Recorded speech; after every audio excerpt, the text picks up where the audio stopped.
In this video, I want to talk about routes. What we have here on the screen are home page, top level 1 and top level 2. When we click on top level 1, we get a side menu bar, which has sub A, B, and C. We go to top level 2, we've got a sub A and B. They are set up for level 2. How is this done? Let's take a look at the code and see how that's done. All right, in the project route, this is the base route for the whole project. This is the app.routes.ts. If you look down here, you're going to find it right here. And so if I collapse all these features and the core, you should still see it in there. So here's the app route. And this is the primary route that your application is going to start from. It is from this route where all your other routes, your sub routes, will stem from. The first, you want to start out with a path. If it's blank, you want to redirect to home, and you want to set path match equal to full. What that's going to do, it's going to redirect you to this part right here. Now in here, I have load component. Load component, what it's doing, it's lazy loading. So not all of my components are loaded until I actually call them. So in this case here, it's going to feature home and home. So this first home is the folder. The second home is the home TS file, is what we're pointing to right here. And so that's going to pull that in. So that's what's going on there. That's loading a component. Now down here, I want to skip over these load children because we're going to come back to those in just a moment. Here we have, if we have page not found, well, you can put that in the URL. Or if it's this pattern here, meaning anything that wasn't found here, and this has to be put at the bottom of your list. If it's not put at the bottom of the list, anything that wasn't matched above, do this. And so this will redirect to page not found, and it's matching, it's doing a path match on the full path. Let's look at the loading children now. Let me close the home. So we're going to go to this first one. Top level 1 routes. So here, this is the feature folder and the top level 1 folder, and then top level 1 routes. Top level 1 routes brings you here. Let's open up feature, and here's top level 1, and here's the routes. So that's what we're looking at here now. In here, we're only loading component. We could load child if we had another subset of routes under this. Now, I've tried to make this simple to understand, and I'm going to put the repo out on the web in GitHub, and that way you can pull it down and play around with it and look at it. What I'm doing now is, here are my items. Here's my side menu. So the side menu, if I go into, let's go to the top level HTML, here's the side menu. Now, I want you to note that I have two components that are named exactly the same. Side menu here and side menu here. Now, how does it know which side menu to go to? Well, in your code, you're going to, this is in the TS file, when you import, you're going to make sure you import it from the correct place. In this case here, I'm in the level 2, top level 2, and I'm going to do a single dot / side menu.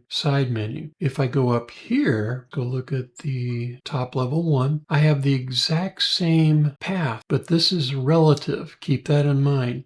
It's going to the top level 1 path. It's not getting it from the other. If you're not paying attention, you might put the path for the other one, and so your menu's not going to match exactly the way you want it. So let's look at the menu. So this menu is pretty simple. I'm not using any third-party products. I'm trying to keep this real simple. Now, one of the confusions I've noticed that when I was working is some people get routes and menus confused. Keep in mind that a route is just a routing mechanism. The menu has to call that route, has to reference that route. You can have a link to the route, or you can have a menu calling the route. Now let's look at where the route is actually called. If you go down into your app HTML, you see router outlet here. Router outlet is where the actual route is called. If I comment this out, let's do that just temporarily, just to see what it does, and I go back to the web, you're going to see that the content is gone. I still have my menu here. I can click on it, but nothing happens. So let's put the route back in. Every page is going to link in here. What that means is between this div, that is what you're changing. Angular is a single page web application. What it means is the outside page never ever changes. It's the content, and the content in this case is the route. So instead of having, like on a static web page, I would do a HTTP call to another URL, and that other URL would be the same URL, but a different page within that application. So let's say I have several static pages and I want to go from page to page. That is how you do it. But in Angular, you use a router. Let's go over to the web, and I want to show you something here. So on the web, I can go here, top level 1.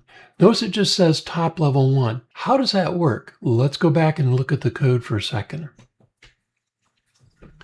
In the code, we're going to find app routes. Here's top level 1. That is what you saw in the URL. In here, we go to this child and we want to look at these routes here. So in here, you notice the first path in here is blank. I have to have that in there. The top in the URL, when you have top level 1, it will end up calling, so top level 1 ends up calling and loading this route configuration file.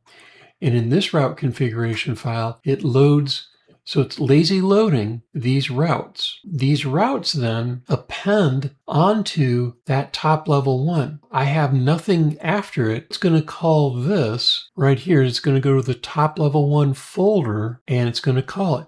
The dot, how does it know just the dot? If we look here, it's dot feature top level 1. So top level 1 is the folder where that route file exists. If we go in there now, if we go back and we look here, so let's collapse these just so that you can see the file structure. Here is the top level 1, and that's where the routes are. It's in here, and this is how you get to this part. So one of the key things that I've struggled with, and I figured it out a while ago, but I wanted to let you guys know, when you have a route, a menu item, let's go back and look at the menu.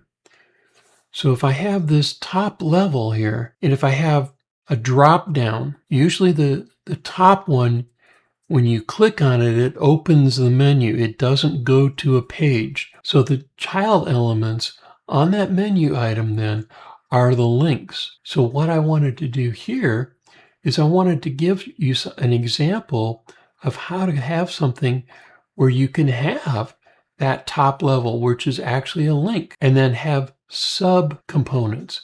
Now, if you look here, it's saying sub C. I know it's kind of hard to see unless you're on a computer screen and blow it up, but it's like here's sub A, sub B, and sub C. So I can change this. I can go here and I can change this to A. And when I go to A, it changes it to A. It's the same thing as clicking there. If I go here, I change this to B, it takes me to B. And if I go here and I change, let's type D, see what happens. Page not found. Remember I showed you that star, if it's not found in the list above, it's going to take you to this page not found. So let's go back, let's go top level 1, and I'm just going to add /sub-C, and it should take me to C. All these links are doing is they're just calling the route. Let's go back to the code and let's look at the code again. So in the code here, here's our route. This takes us over here. Loaded this file here. That's what load children does. So the difference between load component and load children is loading additional routes. Load component is only loading a component. That is the difference. We go in here. As we go in here now, we look at this and we see that here's our blank, nothing after it, meaning I'm going to just take this. But if you'll notice, the sub A was appended to top level 1. See how that works? Sub A, sub B, and sub C. I don't have a D. Since I don't have a D, it's going to go through here. Doesn't match any of these. It comes this last one and goes out. So the same thing happens for sub level 2. Let's go back and let's look at the web. If I go to sub 2, you'll see I have nothing after it. Now if I go in here and I type sub A, it'll take me to sub A. If I type sub B, it'll take me to sub B. If I type sub C, which doesn't exist, it should take me to page not found. And it does. So I hope that makes some sense. Let me know if you have any questions about that. Let me go a little deeper into the code here. So in the code, all your routes are anchored here in the app HTML. You take this out, none of your routes are going to work. I don't have any pages that I'm going to directly. All I have is components, and these components are managed. So here I'm loading a component. So that's how it's pulling in the particular quote page, but it's actually a component. I hope this helps and I hope it makes sense. Please let me know in the comments if you have any questions and I'll try to answer them.